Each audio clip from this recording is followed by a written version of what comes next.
Hello, my name is Vaughan Henkel and welcome to another episode of The Full Picture with PSG Wealth.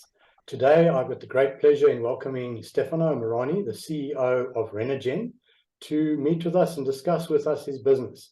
What is fascinating is that he's not in the country right now because he's doing something quite interesting, heading into the US, where I'm sure he's got some good information for you.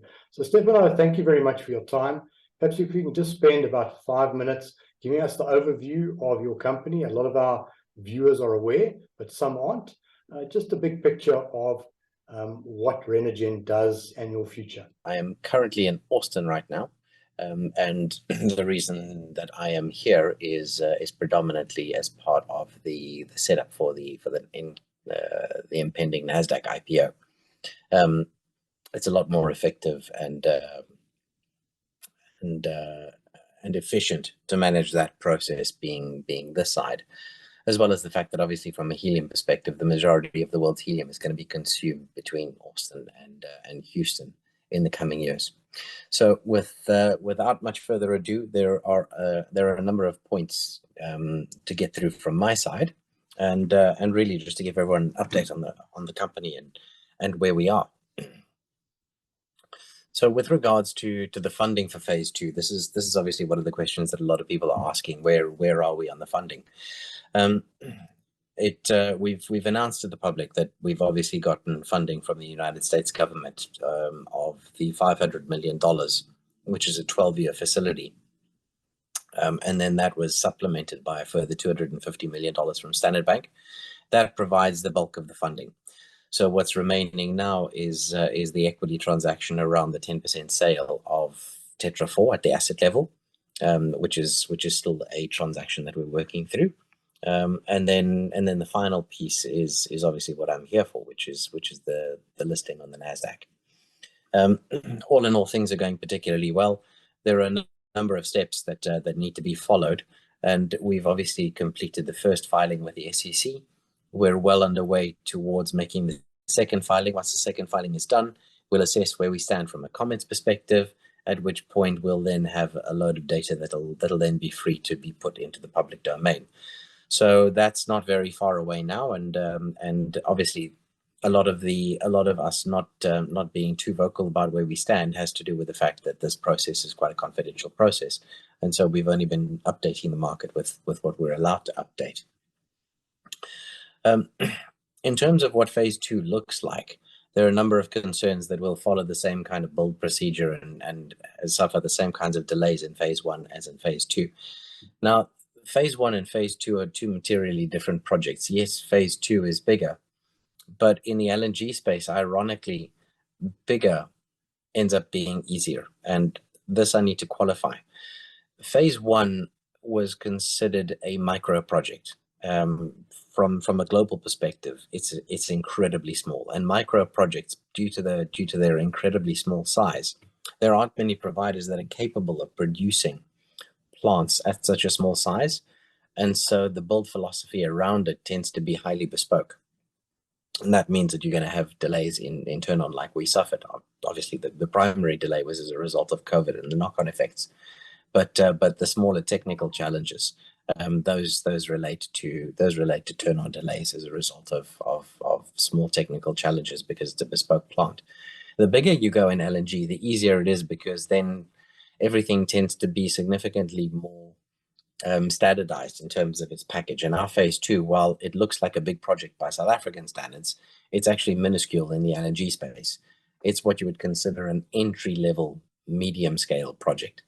And so that's kind of the sweet spot. That's the bottom end of the sweet spot in terms of project delivery. And that's the kind of thing that you've got a whole host of people, a significantly larger number of people that are capable of working on. The project is very much a turnkey. So all of the risk sits with the supplier as opposed to us, which wasn't the case in the first phase. So the project delivery in the second phase has a significantly lower risk than in the first phase. Plus, obviously, there have been significant lessons learned, and we took a lot of those lessons learned and applied them to our contracting philosophy and the bidding philosophy in phase 2. So we're fairly experienced in that regard, particularly with regards to the construction and operation of these plants now. So from that perspective, I see this as being a significantly lower risk project than the first phase was. In terms of the operations of the second phase, it's going to be a joint dual turn on of both helium and LNG simultaneously, and that's because the plant in phase 2 is modular. It'll have numerous LNG modules, numerous helium modules, and those modules will be turned on concurrently. So there'll be one train of LNG and helium, and there'll be multiple trains of LNG and helium combined. Sorry, there won't be one train. One train will consist of LNG and helium. In terms of pricing, with regards to the products that we're going to be selling, we've already announced that on the LNG side for the trucking, we sell that at a fixed discount to diesel. The discount started about 25%, and then discounts increase on a volume basis.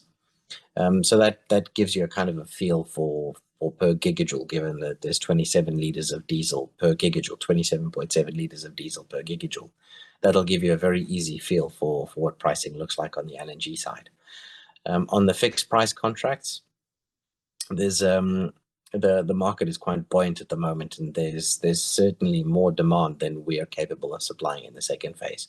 So the LNG is going to be wrapped up pretty quickly. When it comes to the helium side, 50% of the helium is sold take or pay, and those contracts have already been wrapped up, and then 50% will be in the spot market. And given the number of semiconductor factories going up in the United States, as well as the space race, helium prices are certainly experiencing significant support with increasing demand and supply not being able to keep up with demand. So with regards to the remaining portion of the funding, as to how we're going to fund from an IPO perspective and just overall dilution. Dilution is the one question that I tend to get a lot. How do we minimize dilution? And bearing in mind, being quite a significant shareholder myself, dilution is something that I'm also quite sensitive to. The intention with the NASDAQ is very clear. NASDAQ is going to give us a fundamentally different valuation to what the JSE or the ASX will do. And that's going to happen post-IPO. So what is quite common on the US side over here is that you make your first entry, you get a certain amount of stock so that it's liquid enough and tradable.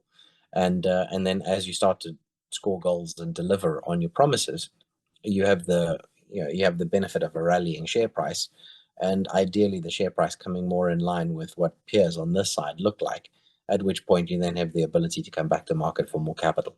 And so the total amount of equity that's going to be raised for phase 2 is going to be done in 2 tranches. First tranche at IPO, and there we're anticipating around the $150 million mark. And then thereafter, probably about 12 to 18 months after the fact, we'll then come to the market for the balance of the equity. And that should then put us in a strong position to be able to minimize the overall equity dilution in the project. That said, before IPO, there are a number of major milestones that we're working on achieving. So at this stage, I'm not particularly concerned about where the share price is relative to where we're going to be issuing. I think there's a lot of water that needs to flow under that bridge, and I think that investors are going to be pleasantly surprised over the next probably month to 2 months before we actually come to the market with the equity issuance. Suffice it to say that things are on track. So far I'm pleased to say that we managed to deliver on all of the key milestones that we'd set ourselves and told the market we were going to deliver on. And so the next few months are certainly going to be exciting ones for the company as we start to roll this project out and bring a new energy source online for South Africa. You all know how to reach me. If anyone's got any specific questions, please don't feel shy to reach out. You can either reach me through PSG or directly if you have my details. And looking forward to engaging with all of you in the future. Thank you very much. Thanks, Stefano. That was a very interesting insight into your company, and it's exciting, certainly in South Africa, to have a company that has got such potential and is in such an early stage of development. It is very unusual for the South African equity market to have a company like this.